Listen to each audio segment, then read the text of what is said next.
Hi, hello and welcome back to F1 Challenge VB. My name is Mephisto and our epic journey through the history of Formula 1 continues today with the 4th round of the 1956 season, the Belgian Grand Prix. It was held on the 3rd of June, it had 15 entries, all of them took part in the race, however, 7 ended up retiring. The race consisted of 36 laps completed in 2 hours and 40 minutes. Fangio started the race from pole with Moss in 2nd, Collins 3rd, Berra 4th and Castellotti 5th. Collins drove his Ferrari to victory with Frere finishing in 2nd, 1 minute 51.3 seconds behind. Perdisa shared his car with Moss who finished in 3rd. He was 3 minutes 16.6 seconds down.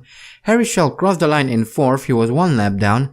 Finally, Villoresi rounded off the top 5, he was 2 laps adrift. The fastest lap was set by Stirling Moss and it was completed in 4 minutes 14.7 seconds. So we're back at the spectacular Spa-Francorchamps circuit in Belgium, and the lap here starts with a run down the hill, then up through Eau Rouge. Careful when you crest the hill as the car tends to lift off the ground slightly, making it a bit hard to control. We then come into Le Combe, a medium speed left-hander. The corner has a bit of a camber, so make sure to use it to your advantage. Then after a very long right-hander we come into Malmedy, which is essentially a left-right chicane. Be careful here as the track quickly breaks away from you through the second part of the chicane. Next we have the longest straight of the circuit, the Masta straight, which culminates in the Masta kink, a fast left-hander. We then come into Stavelot, a long right-hander that tightens towards the exit. Start by going wide, then swoop back in just before the bridge. Blanchimont is next, a fast left-hander where, depending on your car, you might have to lift off a bit to make it through the corner. And finally we come into La Source, brake just before the billboards, then turn hard right, easy on the throttle as you exit. The back end likes to go loose here, but that brings us back around and that is a lap around the Spa-Francorchamps circuit. And here we are in qualifying for the Belgian Grand Prix, and we come around to set our first lap of the session, a 3:59.36. Not very good. In fact, it's 8 seconds slower than Luigi Muzzo's current pole time, but hopefully we can put in a better lap. Well, yeah, a 3:58.179. And unfortunately this was the fastest lap I could post, so it looks like we will be starting from the back. And here are the previous Belgian Grand Prix winners. Fortunately enough, we number ourselves among them. So now let's see the grid. We have Berra on pole with Peter Collins in 2nd, Eugenio Castellotti 3rd, Luigi Musso 4th, Paul Frere 5th, Alfonso de Portago 6th, Jack Fairman 7th, André Pilet 8th, Juan Manuel Fangio 9th, Paco Godia 10th, 11th is Andy Higgs, so that's pretty nice I guess. Stirling Moss starting from 12th, Harry Schell 13th, 14th is Louis Rosier, 15th, Luigi Villoresi, followed by Da Silva Ramos in 16th, Cesare Perdisa 17th, 16th is Horace Gould, Gerino Gerini 19th, Mike Hawthorne unfortunately starting from 20th, and Ron Flockhart from 21st.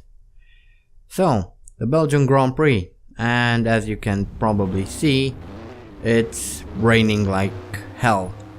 So this should make everything very, very interesting, especially here at the start. And we are off. Immediately I get hit by someone, I'm not entirely sure who, but thankfully we didn't spin like we did at the Indianapolis 500, so that's good. As we now come up through Eau Rouge, we are in 16th, we lost a couple of positions, but we should be able to easily make those positions back as a bunch of cars lose control of, a bunch of drivers lose control of their cars through as they come up into Raidillon, and Gerino Gerini has problems with his engine there. We saw some flames coming off the back of his car, so he is obviously out of this Grand Prix as we now hurdle towards Le Combe. We have Horace Gould up in front, about 3.5 seconds ahead as we now come through Le Combe, and Luigi Musso loses control of his car. I crash into him. I wasn't expecting him to be there, and then I tried to get back around. However, Musso decided to crash into me once again, because why the bloody hell not? And now I'm trying to get back around, and look at that, Castellotti was nice enough to wait for me. At least we can drive together. What a nice little chap, isn't he? Anyway, here is a look at another look at the start, and there it is. It was Louis Rosier's Maserati who hit me from behind at the start, so at least we find that out as we come down and down the hill and then up through Eau Rouge, and lost a couple of positions there, but as it's as we got used to this game, that won't make too much of a difference, because we will probably win the race regardless, as we see the Maserati there burning up as we now race towards Le Com. And here is Mike Hawthorne in his VRam, number 8 VRam, coming around up through Rouge, crashes into Louis Rosier's blue Maserati, and here is Ron Flockhart in his VRM. Something happened to the Maserati, crashed into the wall and then glitched, so Ron Flockhart is upside down and out of the race. This is Louis Rosier, who gets collected by Mike Hawthorne's VRM, and he loses his front right and he's out of the race. And finally we have Gerino Gerini in the Maserati, whose engine gave up just a few hundred meters after the start of the race, so he is out of the Grand Prix as well. So we now move on to lap 3. We are in 12th at the moment. Paco Godet is in front of us, about 8 seconds ahead. As we take another look at another replay, this is Paul Frere in his Ferrari, who loses control of the car and then kind of flips it over, and well, he is out of the Grand Prix as well. So we now move up into 11th, chasing after Da Silva Ramos, who is 15 seconds up the road, 15 and a half seconds up the road. We have Pilet behind us, 10 seconds adrift, and here is Luigi Musso losing control of his Ferrari, coming through Raidia here, and then kind of gets stuck, and obviously that's the end of his race. We now move on to lap 5. We are in 10th, and we are just about to be passed by Alfonso de Portago there, and Peter Collins loses control of his car coming through Raidian, and he tries to get back into the race. However, he flips his car upside down, and well, that's the end of his race. Next we have André Pilet coming through Le Com, a bit too hot. He loses control of the car, hits the dirt mound there, and flips his Ferrari upside down, and he's out of the race as well. So we are still in 10th on lap 7, chasing after Da Silva Ramos, and we see Alfonso de Portago here losing control of his Ferrari, and well, it's going to flip upside down obviously, because... And is that blood? Yeah, who knows. Lap 11, and we are now up in 9th. Sterling Moss is out of the race, and here is a replay of Sterling Moss. Apparently his Maserati caught fire, so well, that's a mechanical fault.